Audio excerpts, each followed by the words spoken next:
हाँ, तो जय हिंद छात्रों, कैसे हैं? अच्छे हैं? तो आपको सुपर साइंस कोचिंग सेंटर के चैनल में आपको स्वागत है। आज हम आपको बिहार बोर्ड मैट्रिक परीक्षा से संबंधित जो विद्यार्थी इस बार 2026 में परीक्षा देने वाले हैं उनके लिए हम अब वीवीआई क्वेश्चन लेकर के आए हैं। और जो विद्यार्थी इस वीडियो को पूरा देख लेते हैं उनको लेसन 1 का ये जितना भी हम वीडियो बना रहे हैं, जितना भी क्वेश्चन बना रहे हैं आज, ये लेसन 1 का क्वेश्चन है। और लेसन 1 का क्वेश्चन अगर वो पूरा शुरू से लास्ट तक देख लेते हैं तो उनको हम एक से एक ट्रिक के माध्यम से ऐसा ट्रिक बताएंगे कि आपका लेसन 1 में कोई भी क्वेश्चन आएगा तो आप उसको चुटकियों में हल कर लेंगे। पेपर को हल करना है 1 घंटा में, तो आप हल कर लेंगे मात्र 15 मिनट में। समझिए, इतना शॉर्टकट ट्रिक से ऑब्जेक्टिव क्वेश्चन के लिए। तो चलिए शुरुआत करते हैं। पहला क्वेश्चन दिया हुआ है कि निम्नलिखित में से कौन सा भिन्न का दशमलव रूप शांत है। तो इसमें शांत के लिए देखिए, शांत का नियम क्या होता है पहले। तो शांत का नियम होता है कि अंश और हर p/q में q का मान किस होना चाहिए, तो 2 की पावर n और 5 की पावर m के रूप का होना चाहिए। जब ऐसा होगा तो क्या होता है, शांत होता है। तो इसमें शांत पूछा गया है। तो शांत के लिए देखिए, इसमें कौन इस फॉर्म में है, 2-5 के रूप में, 2-5 के रूप में नहीं है, 2-5 के रूप में नहीं है, 2-5 के रूप में नहीं है, 2-5 के रूप में ये है। ऑप्शन नंबर डी इसका आंसर हो जाएगा। कैसा लगा? चलिए, बहुत बढ़िया। आते हैं नेक्स्ट क्वेश्चन में। अगला क्वेश्चन कहा गया है दूसरा सवाल में कि p/2 के पावर n और 5 के पावर m के रूप में इतना को कैसे लिखा जा सकता है। ठीक है, अब बोल रहा कि ये इतना दिया हुआ है तो 0.505 को बट्टे में करके 2-5 के फॉर्म में करना है। तो देखिए, इसको अगर हल किया जाए तो देखिए कितना ये है, 505 है, 0.505 है। तो इसको p/q के फॉर्म में करना है तो 505 बटे में 1 पर 000 होगा, क्योंकि दशमलव के बाद 3 अंक है तो 3 गो 0 होगा। अब 505 हो गया यहाँ पे, और यहाँ पे देखिए कैसे होगा। इसमें 1000 है ना, 1000 है तो 1000 में कितने 0 है, 3 0 है। तो देखिए आपको हम बतलाते हैं, इसका एक नियम होता है। अगर 10 रहेगा, 10 को तोड़िएगा तो 2 गुने 5 होगा। 100 को तोड़िएगा तो 2 के पावर 2 5 के पावर 2 होगा। ठीक, 1000 को तोड़िएगा तो 2 के पावर 3 5 के पावर 3 होगा। यानी कि समझिए, एगो 0 तो 2 के पावर 1 5 के पावर 1, 2 गो 0 तो 2 के पावर 2 5 के पावर 2, 3 गो 0 तो 2 के पावर 3 5, माने जितने 0 है उतने पावर बढ़ जा रहा है। तो इसमें 3 0 है तो 2 के पावर 3 और 5 के पावर 3। अब इसके बाद देखिए, इसमें 5 3 गो है तो ये 5 से कटने वाला दिख रहा है ना। अगर हम 1 5 से कटा दें इसको तो इसमें 5 के पावर क्या बचेगा, 2 बचेगा, क्योंकि एगो 5 3 गो 5 था, एगो 5 इसमें कट गया तो इसमें 2 गो 5 बचा। यानी हो गया 101 बटा में 2 के पावर 3 और गुना 5 के पावर 2। ये देखिए किस में दिया हुआ है, तो 101 बटा में 2 के पावर 3 और 5 के पावर 2 ऑप्शन नंबर किस में है, डी में है। कोई दिक्कत नहीं है। चलिए आते हैं क्वेश्चन नंबर 3 में। क्वेश्चन नंबर 3 कहा गया है कि यदि a बराबर BQ प्लस R, जहाँ b बराबर 4, Q बराबर 5, R बराबर 1 हो तो a का मान क्या होगा। सबसे आसान क्वेश्चन आप देख सकते हैं कि 2025 के सेकेंड सीटिंग में आया हुआ है ना। तो ये एक क्वेश्चन को कैसे हल किया जाए, तो सबसे पहले a बराबर दिया हुआ है BQ प्लस R। ठीक, और इसी में हम सारे मान रख देंगे। a बराबर b के मान कितना है, 4 है, Q के मान कितना है, 5 है, और R के मान कितना है, 1 है। तो 4 5 हो गया 20 प्लस 1, 20 1 हो गया 21। आप देखिए इसमें 21 किस में दिया है, ऑप्शन नंबर बी में। कितना आसान है ना। चलिए चलते हैं अगला क्वेश्चन में। क्वेश्चन नंबर 4 में चलते हैं। कहा गया कि इसमें निम्नलिखित में से कौन सा भिन्न का दशमलव रूप शांत होगा। बताइए इसमें कौन शांत होगा। तो आपको हम शांत के लिए अभी नियम बताए हैं कि शांत के लिए नियम होता है p/q में q का मान 2 के पावर n और 5 के पावर m के रूप में। p/q में q का मान कैसा होना चाहिए, 2 के पावर n और 5 के पावर m। अब देखिए इसमें कौन हल करने पर वैसा आएगा। ऑप्शन ए को देखिए, 15 बटा में 1600 है, 1600 है ना। तो 1600 को जब तोड़िएगा आप ना तो क्या बनेगा बताइए, 2 से 800, 2 से 400, 2 से 200, 2 से 100, कितने 2 आ गया, 1 2 3 4 और 2 को 2 इसमें मिलेगा, 2 के पावर 6 हो जाएगा, 1 2 3 4 और 2 6, इसमें 2 को 0 है तो 2 को 2 बढ़ गया था, 5 के पावर 2 होगा। ठीक, अगर हम इसमें से एक 5 को कटा भी देते हैं, एगो 5 बचेगा, 5 3 15, तो 3 बटा में 2 के पावर 6 और 5 बचेगा, क्या होगा इसमें 3 बटा में 2 के पावर 6 5। देखिए ये जो है इसका हर 2 के पावर n और 5 के पावर m के रूप का है, हाँ है, यानी ऑप्शन नंबर ए इसका राइट होगा। ऑप्शन नंबर बी को हल करिएगा तो इसमें 3 और 7 आएगा, ये नहीं हो पाएगा। सी को हल करने पर 11 8 88, इसमें 11 आ जाएगा, ये भी नहीं होगा। डी में 25 3 75, इसमें 3 आ जाएगा, ये भी नहीं होगा। कुल मिलाकर के ऑप्शन नंबर ए इसका राइट है। ठीक है, चलिए क्वेश्चन नंबर 5 में आइए फटाफट। क्वेश्चन नंबर 5 में कह रहा है कि यदि p किसी रूप में 3 पावर n का हो, जो p हो ना कैसा हो भाई, p कैसा हो, यदि p किसी रूप में 3 के पावर n का हो, ठीक है, p कैसा हो, तब p का मान जो है 3 के पावर n हो, और q इतना हो, q कितना हो भाई 6 के पावर n और 5 के पावर m के रूप का हो। तो बताइए कि p बाई q का दशमलव प्रसार कैसा होगा। p बाई q का दशमलव प्रसार, देखिए तो p बाई q का, p ऊपर में कितना है मान, p बाई q के लिए p का मान कितना दिया हुआ है 3 के पावर n, q के मान कितना दिया है 6 के पावर n और 5 के पावर m। तो ये जो देखिए यहाँ पर जो है ये 3 से 6 कटेगा ना, कितने बार में 2 बार में, तो इसमें ना 2 के पावर n और 5 के पावर m बचेगा। तो जिसके हर में 2 5 बचे, जिसके हर में क्या बचे हो, जिसके हर में 2 5 बचे उसको क्या कहते हैं, शांत कहते हैं।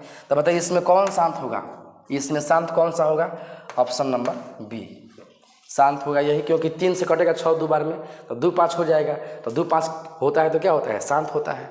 ठीक है, चलिए क्वेश्चन में चलते हैं 6 में।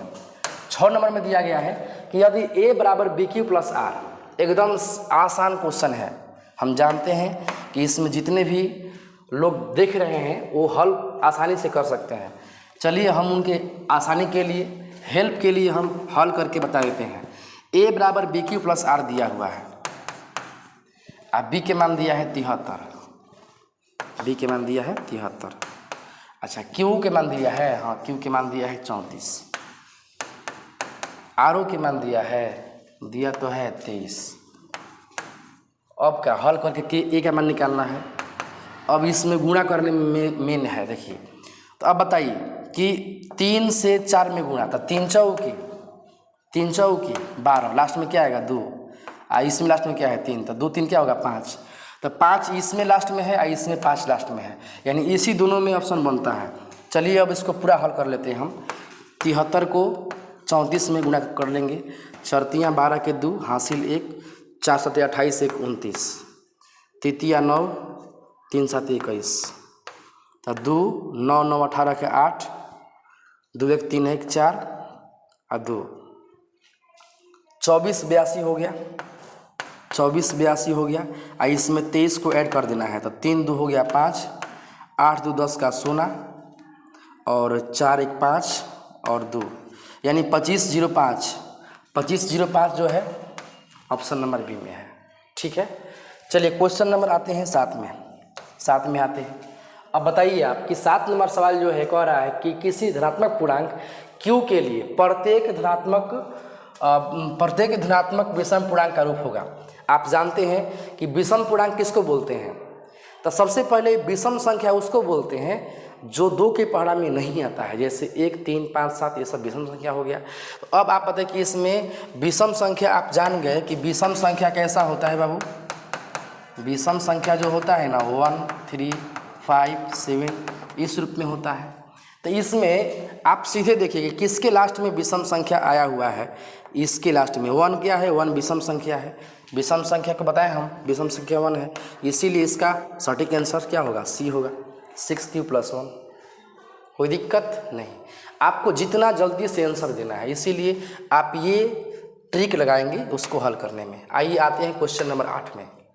क्वेश्चन नंबर 8 नहीं है 9 है, 8 मिस्टेक से हट गया है। चलिए 9 नंबर देखिए, यदि a बराबर इतना है, b बराबर इतना है, तो इसका एलसीएम क्या होगा? ए का मान कितना दिया हुआ है? 2 के पावर 3, 2 2 2 3 5 5, और बी का मान कितना दिया हुआ है? 2 2 2 2, 4 को 2 दिया हुआ है, 5 7। तो बोल रहा है कि इसका लॉसो क्या होगा? लॉसो यानी एलसीएम क्या होगा? तो एलसीएम निकालने के लिए पहले इसको घेरा कर लेते हैं। दोनों में क्या चीज़ मैचिंग है? ये सब मैच कर रहा है। चलिए, तो एलसीएम निकालने के लिए हम लोग क्या करते हैं? इस घेरा वाला में से एगो लिखाएगा, इस घेरा वाला में से एगो लिखाएगा, इस घेरा वाला में से एगो लिखाएगा, इस घेरा वाला में से एगो लिखाएगा, अब बाकी के ये सब गुणा कर लेते हैं। 3 गुने 2 गुने 7। अब इसको अगर हल किया जाए तो 2 दूनी के 4, 4 दूनी के 8, 8 5 40, 40 तिहाई 120, और 120 दूनी के 240 आ गुणा 7। तो 7 0 0, 7 चौक 28 के 8 हासिल 2, 7 दूनी 14 आ 2 16, 1680। 1680 ऑप्शन नंबर डी में है, यानी इसका एलसीएम 1680 होगा। ठीक है, जब ऐसा क्वेश्चन मिले तो पहले ऐसे सॉल्यूशन कर लेना होगा, आपको इजी पड़ेगा। आइए क्वेश्चन नंबर देखिए, 8 यहाँ हो गया है, आगे पीछे हो गया है। यदि 2 संख्याओं का गुणनफल इतना है, हाँ 2 संख्याओं का गुणनफल दिया हुआ है 2166 एवं उसका मौसा 19 है, तो उनका लौसा क्या होगा? आप जानते हैं कि एलसीएम ज्ञात करने का फॉर्मूला क्या होता है बेटा? एलसीएम बराबर 2 संख्याओं का गुणनफल, 2 संख्या का गुणनफल बटा में HCF यानी मौसा। तो बताइए कि इसमें 2 संख्याओं का गुणनफल कितना दिया हुआ है? 2166 दिया हुआ है और HCF दिया हुआ है 19। आपको क्या करना है कि 19 से इसमें भाग लगा देना है। तो 19 से भाग करने पर कौन सा होगा? तो इसका इजी तरीका है, इसका जो भाग देंगे 19 से ना, तो ये कट जाएगा कितने बार में? 114 बार में कट जाएगा। हमने कैसे कह दिया कितनी बार में कटेगा? क्योंकि हमने देखा कि 19 है, तो 19 है तो लास्ट में 9 है, तो 9 का गुणा किस में करने पर लास्ट में 6 आएगा? तो 9 चौक के 36 है ना। अगर 9 से आप 7 में करेंगे तो 9 से 63 आएगा, 3 आएगा। 9 से 8 में तो 9 8 72 2 आएगा।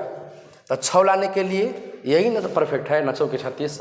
तो बिना भाग दिए हुए यहीं से हम लोग ये तुक्का मार सकते हैं। ऑप्शन नंबर सी होगा इसका आंसर, है ना। चलिए आ जाइए क्वेश्चन नंबर नेक्स्ट 10 नंबर में। हाँ देखिए, ये क्वेश्चन कहा है कि यदि यम एक धनात्मक पूर्णांक है तो धनात्मक विषम पूर्णांक का रूप होगा। एकदम सिंपल क्वेश्चन, हम आपको पहले ही बता दिए कि विषम संख्या जो होता है 1 3 5 7 ये सब होता है। तो इसमें बताइए कि कौन विषम संख्या लास्ट में है? ऑप्शन नंबर सी वाला है सर जी, सी मार दीजिए। बहुत बढ़िया, बहुत बढ़िया। आ जाइए क्वेश्चन नंबर 11 में। क्वेश्चन नंबर 11 क्या कह रहा है? हाँ, ये जो क्वेश्चन है, ये क्वेश्चन आपको बस डायरेक्ट देख करके आंसर बोलने वाला है, और हम जानते हैं कि इसमें बहुत लोग इसका आंसर उनके पास आ गया होगा। चलिए हम भी बता देते इसका आंसर क्या होगा। बोल रहा है कि संख्या इतना है 2.13 113 1113 ऐसे बढ़ते जा रहा है। तो इसको बोलते हैं अनवसानी अनावर्ती, संख्या बढ़ते जा रहा है। तो ये जो है पूर्णांक संख्या भी नहीं है, परिमेय संख्या भी नहीं है, ये अपरिमेय संख्या होगा। अपरिमेय संख्या अनवसानी अनावर्ती के रूप में होता है, इसीलिए इसका सी होगा ऑप्शन, राइट। चलिए आ जाइए फटाफट क्वेश्चन नंबर 12 में। एकदम इजी क्वेश्चन, ये मैट्रिक बोर्ड एग्जाम में इस पर बहुत बार क्वेश्चन आ चुका है, बहुत बार। और जो इसको देख रहे हैं उनका भाग्य समझिए कि शायद वो क्वेश्चन इस क्वेश्चन को ये इजी समझ रहे हैं और रियल में इजी है, बना भी देंगे। कह रहा है कि 144 के अभाज्य गुणनखंड, इसको अभाज्य गुणनखंड करिए और उसमें 2 का घातांक क्या है बताइए। 144 के आप तोड़िएगा, खंडन कीजिएगा तो कौ गो 2 आएगा? आइए देखते हैं। 2 7 14, 2 दूनी के 4, 2 3 6, 36 दूना 72 हो गया। 2 से 18 दूना 36, 2 9 18। बताइए इसमें कौ गो 2 आया है? वो इसमें 2 कौ गो आया, 1 गो 2 गो 3 गो 4 गो 2 आया। ऑप्शन नंबर सी दबा के मार देंगे। कितना इजी दिया है ना। चलिए अब फटाफट देर न करते हुए आते हैं क्वेश्चन नंबर 13 में। 13 भी दिया हुआ है कि यदि ए और बी अभाज्य संख्याएं हैं तो ए और बी का लसक क्या होगा। ठीक है, लसक ए बी का लसक क्या होगा। तो देखिए ये सब क्वेश्चन जो है एकदम बोर्ड मॉडल क्वेश्चन है, परीक्षा में एकदम पूछा हुआ क्वेश्चन है। ये सब बोल रहा है कि यदि ए और बी अभाज्य संख्याएं हैं तो ए और बी का क्या होगा, हो लसक क्या होगा। ए और बी अभाज्य संख्या है तो इसका लसक निकालने पर क्या आएगा। तो जब कोई संख्या ऐसा होता है, आप जानते हैं, आपको हम 5 के या 7 के लसक देंगे तो क्या करिएगा, है कटी कोनो से हो ना कटी। जब ना कटेला तो करके गुणा कर जाला, 5 गुने 7 35 हो जाई। एकदम यह तरीका से हिजा का हो। ठीक, यह तरीका से पहले हम लोग इसको हल कर लेंगे। किसको हल कर लेंगे, इसको। जब ए बी है तो ये किसी से कटेगा नहीं, तो इसका एलसीएम क्या होगा भाई, ए गुने बी, यानी कि सीधे गुणा कर देंगे, ए बी आएगा। इसका एलसीएम ए बी आएगा। Option number C right. चलिए बहुत बढ़िया। क्वेश्चन नंबर आइए 14 में। हाँ, एकदम शानदार, सस्ता, महंगा नहीं है। इस क्वेश्चन जो है आपके लायक है। 9th क्लास का क्वेश्चन है, वीवीआई क्वेश्चन है। 2 परिमेय संख्याओं के बीच अधिकतम कितनी परिमेय संख्या हो सकती है। तो ऐसा क्वेश्चन का 2 परिमेय संख्याओं के बीच अनेक संख्या होती है, अनंत संख्या होती है। इसका सटीक जवाब होगा ऑप्शन नंबर डी, अनंत होगा। ठीक है, क्वेश्चन नंबर 15 में आ जाइए। निम्नलिखित में कौन अभाज्य संख्या है। हाँ सर जी, इसमें कौन अभाज्य संख्या है बताइए। अभाज्य संख्या, अभाज्य संख्या किसको बोलते हैं बाबू। अभाज्य संख्या, अभाज्य संख्या जो है, अभाज्य संख्या उसको बोलते हैं कि वह संख्या जो 1 से कटे और अपने आप से कटे उसको अभाज्य संख्या कहते हैं। ऐसे 3 हो जाएगा, 3 1 से कटता है और अपने आप से कटता है। ऐसे 5 हो जाएगा, 5 1 से कटता है, अपने आप से कटता है। जो 1 से कटे और अपने आप से कटे वही होगा अभाज्य संख्या। तो ऐसा होने वाला इसमें ऑप्शन नंबर बी 23 है। 23 1 से कटता है और अपने आप से, बाकी सब जो है अदर से भी कट सकता है, इसीलिए इसका ऑप्शन बी सही है। ठीक है, क्वेश्चन नंबर आ जाइए 16 में। 2 10 और 20 के लौसम मौसम के अनुपात का हुई। लौसम मौसम तो छोट लड़का बना लसन ना, एकदम लौसम मौसम वाला सवाल बहुत इजी बा। देखो 2 10 20 की लौसम और मौसम का अनुपात क्या होगा। तो जल्दी से आंसर पाने के लिए पहले इसको ना आप छोटका विधि से, बच्चा वाला विधि से ऐसे निकाल लीजिए। इसका लौसम निकालिए पहले। तो ये 2 से जाएगा 1 5 10, 5 से 5 1 5 5 दूनी 10, तो 2 गुने 5 गुने 2, 5 दूनी 10, 10 दूनी के 20। ठीक, तो इसका एलसीएम आ गया 20। चलिए एचसीएफ निकाल दीजिए। 2 भागा 10, 5 नंबर में कट गया हो, फिर 2 से भाग दे दीजिए 20 में, 10 बार में कट गया हो। यानी कि इसका जो एचसीएफ आया 2 से कट जा रहा है, यानी कि एचसीएफ इसका 2 है। ठीक है, तो कह रहा है कि दोनों के एलसीएम और एचसीएफ का अनुपात क्या होगा। तो एलसीएम का मान 20 है, एचसीएफ का मान 2 है, कट जाएगा 10 बार में, 10:1 आएगा, 10:1 आएगा। ऑप्शन नंबर आपका बी है, 10:1। ठीक है, चलिए आप एकदम फटाफट 17 नंबर सवाल को देख लीजिए। देखिए ये मैथ बुक में आपको नहीं है, लेकिन मैथ बुक के ना देखिएगा आपको एडवांस बुक में, तो उसमें ये क्वेश्चन मिलेगा। और वहीं से क्वेश्चन जो है बिहार बोर्ड में पूछ दिया है। इसमें कह रहा है कि यदि 65 तथा 117 का मौसम इतना है, इतना के रूप का है, तो एम का मान क्या होगा। यानी कि कह रहा है कि जो 65 है और 117 है, इस दोनों का मौसम निकालने पर, क्या निकालने पर हो, मौसम। इसका मौसम देखिए यहाँ म है, स छूट गया है तो हम लिख दिए। इसका मौसम निकालने पर इस रूप का हो रहा है। तो सबसे पहले इसका हम लोग मौसम निकाल लेते हैं। एचसीएफ 65 का 117 का, तो मौसम निकालने पर कितनी बार कटेगा, कितने बार में कटेगा, एक बार में 65। 7 मिले 5 गया 2, 11 मिले 6 गया 5, 52, फिर 65, कितने बार में? एक बार में 52, 5 मिले 2 गए 3, 6 मिले 5 के लिए 13, 13 चौके 52, यानी कि इसका जो मौसा है ना, मौसा कितना आ गया? मौसा आ गया 13। तो कह रहा है कि जो इसका जो मौसा आया है, जो मौसा आया है ना, कितना मौसा आया है? 13 आया है। वो मौसा जो है इसके बराबर है, इसके रूप का है 65m माइनस 117, इसके बराबर है। तो m का मान क्या होना चाहिए यहाँ पे, ठीक ना? तो यहाँ पर आपको कर लेंगे, यहाँ पे आप 13 क्या कर लेंगे? 13 माइनस में है तो ये हो जाएगा प्लस में, बराबर 65m। तो 117 को 13 में जोड़िए, कितना आएगा? 130 आएगा, बराबर 65m, यानी कि m बराबर 130 बटा में 65। ये कट गया कितनी बार में? 2 बार में, 2 आ गया m का मान। आपका m का मान इसमें कितना आएगा? हो 2 आएगा। देखिए ऐसे क्वेश्चन ये जो है बन जाएगा। चलिए आते हैं क्वेश्चन नंबर नेक्स्ट में। हाँ 18 में, सबसे छोटी भाज्य संख्या और सबसे छोटी अभाज्य संख्या का मौसा कितना होगा? बताइए बाबू, सबसे छोटी जो है भाज्य संख्या क्या होता है? तो सबसे छोटी भाज्य संख्या होता है 4, सबसे छोटी अभाज्य संख्या होता है 2। तो उस दोनों का मौसा क्या होगा? इस दोनों का HCF क्या होगा? HCF यहाँ पर जो है कितना आएगा? 2 आएगा, 2 से कट गया है इसलिए 2 आएगा। ऑप्शन नंबर बी ठीक है। चलिए क्वेश्चन नंबर 19 में आ जाइए। 96 का अभाज्य गुणनखंड क्या होगा? 96 का, देखिए किसका हो? 96 का क्या निकालना है? वो अभाज्य गुणनखंड। 96 का हम लोग जब तोड़ेंगे ऐसे, ये क्या बनेगा? 2 से 48 बनेगा, 2 से 24 बनेगा, 2 से 12 बनेगा, 2 से 6 बनेगा, 2 से 3 बनेगा, 3 से 1 बनेगा। यानी आपको यहाँ पर कितना मिला? 2 कितने हैं? 2 कितने हैं बाबू? 1 2 3 4 5। 3 कितने हैं? 1 है। आप मार दीजिए, किस में ऑप्शन मिलाइए आप?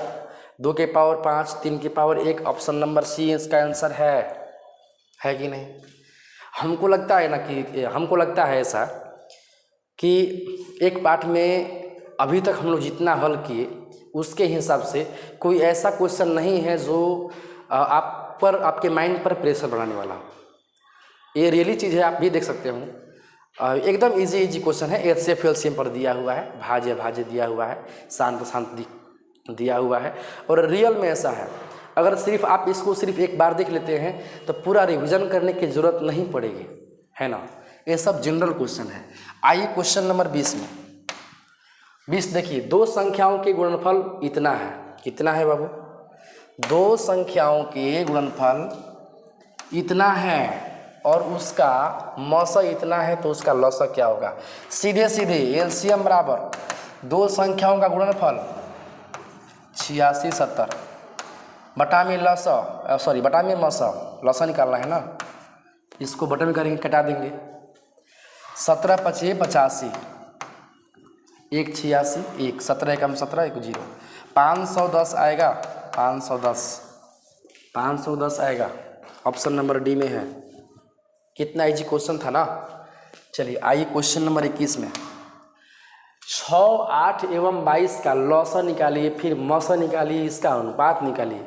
अभी क्वेश्चन ऐसा आया था, 2, 6, 10 का लौसा मौसा का अनुपात, और उसी पर ऐसा ये भी है। तो सबसे पहले इसका लौसा निकाल लीजिए, फिर मौसा निकाल लीजिए। चलिए इसका लौसा क्या होगा बताइए आप, फटाफट बताइए कि इसका लौसा क्या होगा। हाँ बोलिए। चलिए अब ये तो नहीं कटेगा ना, अब ये नहीं कटेगा, तो गुणा कर लेते हैं। 2 3 4 11, 2 3 6, 11 चौक 44, 6 चौक के 24 के 4, 6 चौक के 24 और 2 26, 264 आ गया। अच्छा, इसका जब मौसा निकालिएगा 6 8 का, तो ये एक बार में 6 2 आ गया, 2 3 6, फिर 2 से आप 22 में भाग दीजिएगा, 11 बार में कट जाएगा, यानी कि इसका जो HCF आया कितना आया, 2 आया। कितना आया, 2। LCM आया इतना। तो HCF LCM दोनों को भाग दे दीजिए। कितना भाग देंगे तो आएगा 264 को 2 से भाग देंगे 1 3 2, यानी कि आप देख सकते हैं कि 132:1 इसका आंसर होगा। और ऑप्शन ए में इसका आंसर राइट है कि नहीं, है ना। चलिए बहुत बढ़िया। ऐसे ही अगर आप पूरा क्वेश्चन जितना भी होगा, हम आपको इसमें लगभग 70 या 80 क्वेश्चन करवाने वाले हैं लेसन 1 में, और इसके बाद लेसन वाइज करते हुए सारे लेसन का हम ऑब्जेक्टिव हल करवा देंगे। लेसन 2 का भी वीडियो बना ऐसे ही क्वेश्चन बनाएंगे, लेसन 3 का भी बना देंगे, लेसन 4 का भी। अगर हमको लगता है कि अगर सारे लेसन का ऐसे लेसन वाइज सारे ऑब्जेक्टिव को हल करा दिया जाए तो आपको ऐसा नहीं लगता है कि आपको अगर एग्ज़ाम में बैठेंगे तो ऑब्जेक्टिव 100 में से 50 करना है तो नहीं हो पाएगा, एकदम 100% हो पाएगा। आप 50 से बेसी कर सकते हैं, कम बिल्कुल नहीं होगा। आइए देखिए 22 नंबर में, 22 नंबर क्या कह रहा है कि 2 लगातार संख्याओं का मौसा है। 2 लगातार संख्या क्या होता है, गिनती की संख्या को क्या बोलते हैं, गिनती संख्या क्या होता है, लगातार होता है। 1 2 3 4 5 ये सब गिनती की संख्या है, ये सब लगातार संख्या है। तो कोई भी 2 को संख्या लेंगे, शुरू से लीजिए 1 2, चाहे बीच में लीजिए 5 6, कोई भी 2 को संख्या लेकर के उसका मौसा निकालेंगे तो हमेशा क्या आएगा हो, उसका हमेशा 1 आएगा मौसा। तो 2 लगातार संख्याओं का मौसा जो होता है 1 होता है, ऑप्शन नंबर बी। कोई भी 2 को संख्या लीजिए, 5 6 लीजिए, इसका मौसा निकालिए, क्या आएगा, 5 एकम 5, ठीक है।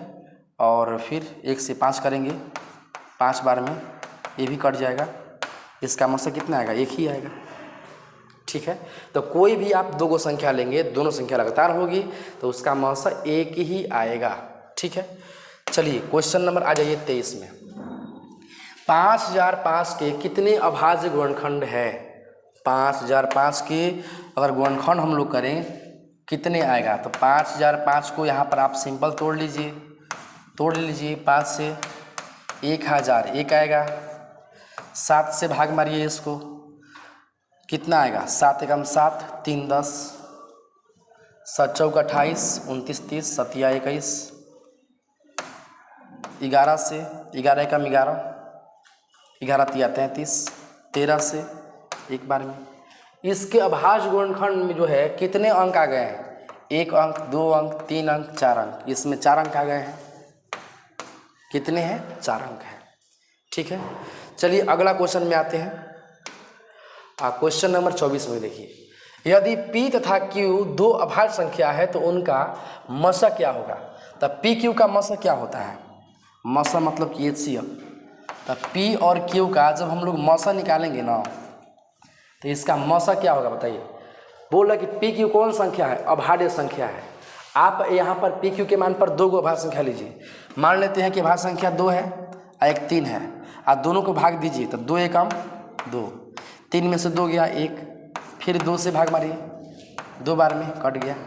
यानी कोई भी आप अभाज्य संख्या लेंगे, कोई भी 2 को अभाज्य संख्या लेंगे, कोई भी लेंगे तो आपका इसमें मौसा कितना आएगा, हमेशा 1 आएगा। कितना आएगा, 1। 2 को अभाज्य संख्या लेंगे तो उसका मौसा कितना आएगा, 1 आएगा, ठीक है। क्वेश्चन नंबर आ जाइए 25 में। अब 2 संख्याओं A और 18 का लौसा 36 है। देखिए इसमें 2 को संख्या जो होता है, 2 संख्याओं में A और 18 2 को संख्या दिया है। पहला संख्या A, दूसरा संख्या 18 और लौसा LCM 36। तो उसका मौसा भी दिया हुआ है कि मौसा उसका है 2, तो A का मान क्या होगा, पहला संख्या क्या होगा। तो पहला संख्या का सूत्र क्या होता है जानते हैं आप, पहला संख्या बराबर लसा गुने मौसा बटा में दूसरी संख्या 18 दूना के 36, 2 दूना कितना आएगा 4। इसका जवाब होगा 4, यानी कि पहला संख्या जो A का मान होगा वो होगा 4, ठीक है। तो ये पूरा 25 क्वेश्चन तक हुआ, चलिए आइए इसमें देखिए 26 में देखिए 5, 15 और 20 के लौसा और मौसा का अनुपात क्या होगा। क्वेश्चन नंबर जो 26 है, इस क्वेश्चन को आपको बना के दिखाना है, क्योंकि ऐसा क्वेश्चन जो है ना बहुत बार आ चुका है। तो हम चाहेंगे कि इस क्वेश्चन का जवाब आप कमेंट बॉक्स में ज़रूर भेजिए। इसके आगे वाला वीडियो हम अगले पार्ट में पार्ट 2 करके बनाएंगे, उसमें आप जो है देखिएगा। पहला लेसन का पार्ट 1 का वीडियो इतना ही तक समाप्त हुआ। अब मिलते हैं हम लोग अगली क्लास में। तो आपको लेसन 1 का ऑब्जेक्टिव कैसा लगा आप हमें ज़रूर राय दें, और इस वीडियो को शेयर करें ताकि हर लोग जो है आप बेहतर नंबर ला सकें। कहा जाता है कि बेहतर से बेहतर की तलाश करो, बेहतर से बेहतर की तलाश करो, मिल जाए नदी तो समंदर की तलाश करो। टूट जाते हैं शीशे पत्थरों की चोट से, तोड़ दे पत्थर ऐसे शीशे की तलाश करो। ठीक है, तो इस तरीके से आप इस मोटिवेशन से सीखें कि हमेशा बेहतर करना है, हमेशा हमें उस शीशे की तलाश करना है जो पत्थर को तोड़ सके, है ना। तो चलिए इसी के साथ हम लोग मिलते हैं अब अगले वीडियो में। धन्यवाद।